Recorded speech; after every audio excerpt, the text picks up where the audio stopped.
कहते हैं कि 460 करोड़ वर्ष पहले प्रचंड धूल के बवंडर से हमारे सौर जगत का जन्म हुआ। धीरे धीरे पृथ्वी शीतल होने लगी, बहुत सारे गैस बाहर निकलने लगे और पृथ्वी के चारों ओर वायुमंडल के रूप में छा गए।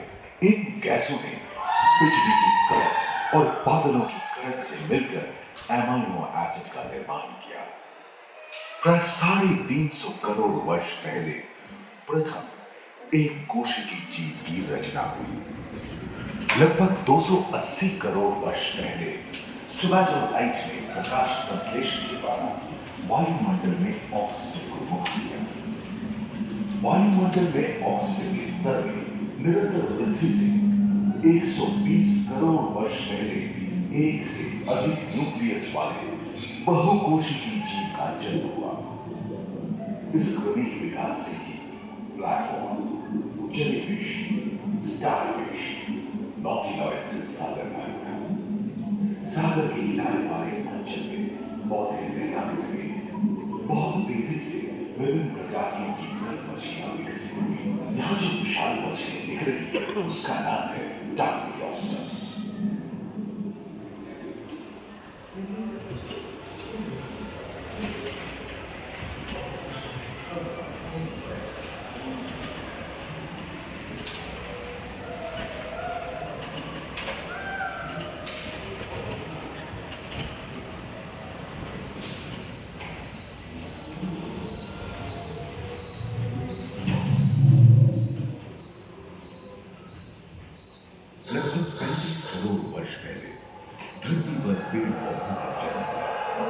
जो बढ़ते गए और धीरे धीरे बदल गए।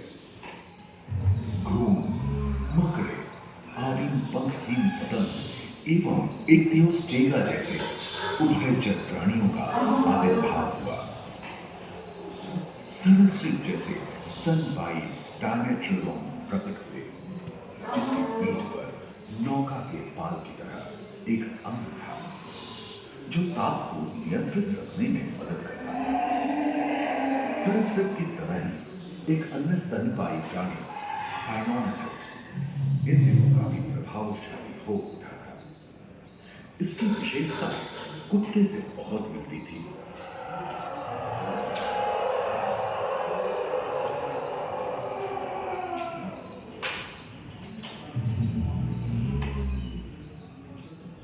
प्राय 1 मीटर तक पंख फैलाने में सक्षम दानव जैसा ड्रैगन फ्लाई, साथ ही दिलचिट्टे, बीटल एवं बिच्छू पृथ्वी के चारों ओर फैल गए थे। धरती में पाए जाने वाले अधिकांश कोयले ही कार्बोनिफेरस युग के मृत पौधे से उत्पन्न हुए थे, जो कि धरती के अंदर दब गए थे। उन दिनों पृथ्वी के 1/3 हिस्से में एकमात्र महादेश था जिसे पैनशील कहा जाता था। जलवायु गर्म रहती थी। भूभाग पर प्रागैतिहासिक सरीसृपों का ही शासन था, जिन्होंने शुष्क जलवायु के साथ खुद को ढाल लिया था।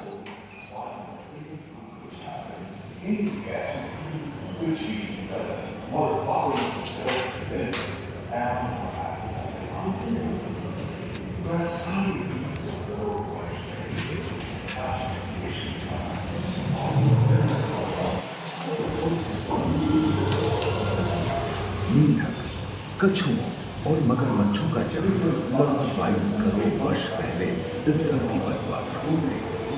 प्रथम स्तनपायी जीव मेगालोस्टोरस चूहे जैसे आकार था। प्राचीन सरीसृप समाप्त हो गए थे और उनकी जगह डायनासोर ने ले लिया था। ये घटना प्राय 20 करोड़ वर्ष पहले घटी थी। डायनासोर विभिन्न आकार एवं मांग के थे और धरती के कोने कोने में फैल गए थे एवं जलवायु के अनुकूल खुद को ढाल दिया था। इनमें से कुछ तो किन्नर की तरह हल्के फुल्के थे और कुछ 15 पूर्ण वयस्क हाथियों जितने भारी थे।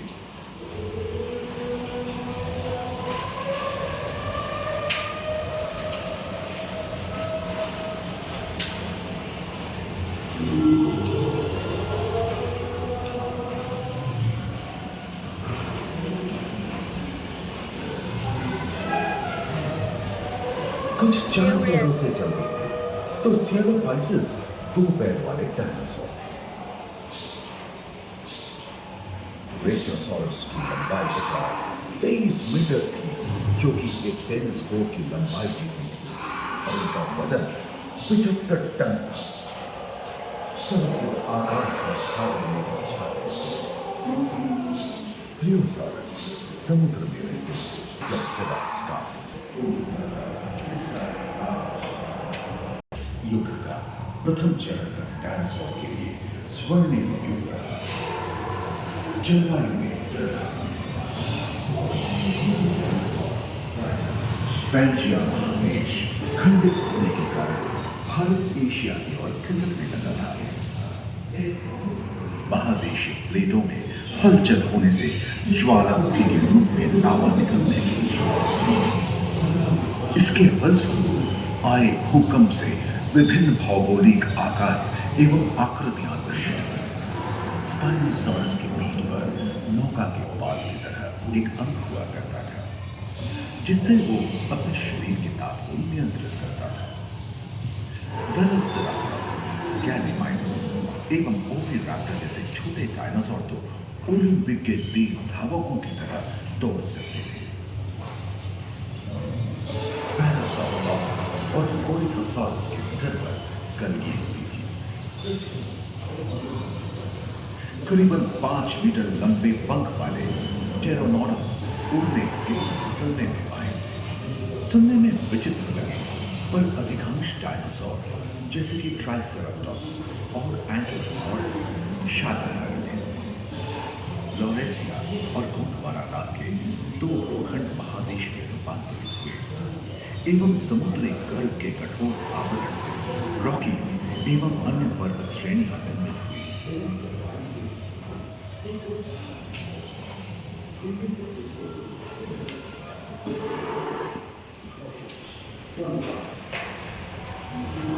भूमध्य रेखा के पास आबहवा में उष्णता बनी रही, परंतु नदियां सूखने लगी थी एवं जंगल कम होने लगे थे।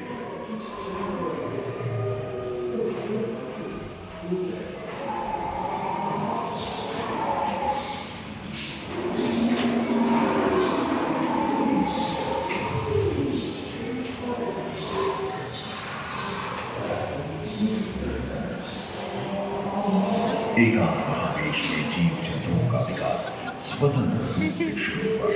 सबसे पहले पुष्प वाले पौधे धरती पर विकसित हुए एवं परागण के लिए कीट पतंगों के साथ संपर्क स्थापित हुआ।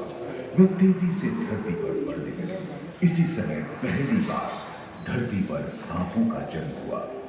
डायनासोर में सबसे भयंकर था टिरानोसॉरस रेक्स। भूस्थल पर इसका ही राज चलता था। यह प्राय 12 मीटर लंबा यानी 2 मंजिला मकान के आकार का था।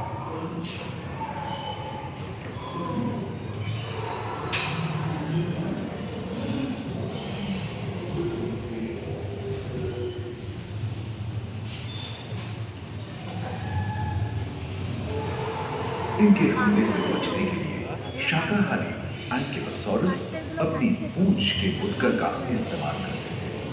सभी डायनासोर प्राय 6.5 करोड़ वर्ष पहले ही विलुप्त हो चुके थे। आखिर क्यों? एक अनुमान के अनुसार एक बहुत बड़ी गुलिका पृथ्वी से जा टकराई, जिसके फलस्वरूप उत्पन्न धूल के विशाल मेघ में हजारों वर्षों तक सूरज की किरणों को धरती पर पहुंचने से फलस्वरूप विशालकाय डायनासोर को पर्याप्त आहार नहीं और वे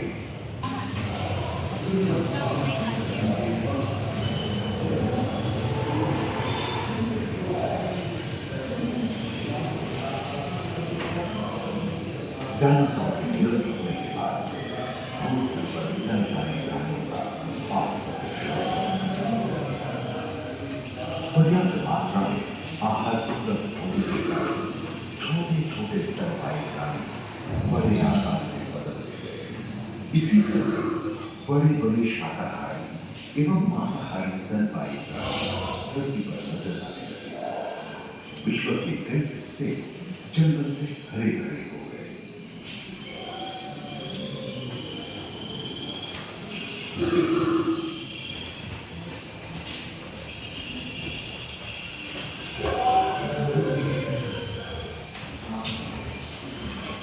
के पूर्वज धर्मधैर्य और घोड़े के पूर्वज यूथिपस की उत्पत्ति हुई, जो आज के हाथी और घोड़े में रूपांतरित हुए। लेनी, टर्सियर जैसे प्राइमेट भी इसी युग में पैदा हुए। खोखले अस्थियों वाले आज के दिनों के पक्षी इन्हीं दिनों जन्मे थे। डायाट्राइमा जैसे बड़े एवं उड़ने में अक्षम पक्षी उन जगहों में रहते थे जहां मांसाहारी बड़े स्तनपायी प्राणी नहीं मिलते थे। एक एवं बंदरों का जन्म लगभग 1 करोड़ वर्ष पहले हुआ था। इस समय ही आदि मनुष्यों का भी आविर्भाव हुआ।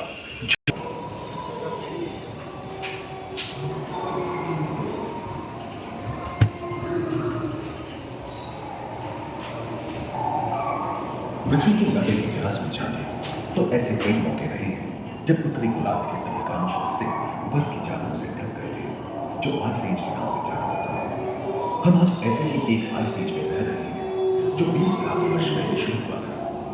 रोलदार गैंडे, धूलदार स्तनपायी और कस्तूरी कायों ने अपने शरीर के रोम की सहायता से शीतल जलवायु के साथ तालमेल बैठा लिया था। पुष्ट गुंबद आकार के फूलनुमा ग्लाइकोडोन जैसे विशाल पर्णदलों भी उन दिनों मौजूद थे। सिल्वर टूथ वाले बाघ और विशाल सिंह वाले हिरण जंगल में शान से विचरण करते थे। संभवतः सामने के दांत से मांस को चीरने फाड़ने में हुई अड़चन के कारण यह समय के साथ विलुप्त हो गए। वहीं दानव आकार के हिरण हिंसक जानवरों से बचने के लिए तेजी से नहीं भाग सकते थे। फलस्वरूप वे भी ओझल होते गए। इस समय से ही आधुनिक मानव का क्रमिक विकास शुरू हुआ और विशाल स्तनपायी प्राणी धीरे धीरे विलुप्त होने लगे।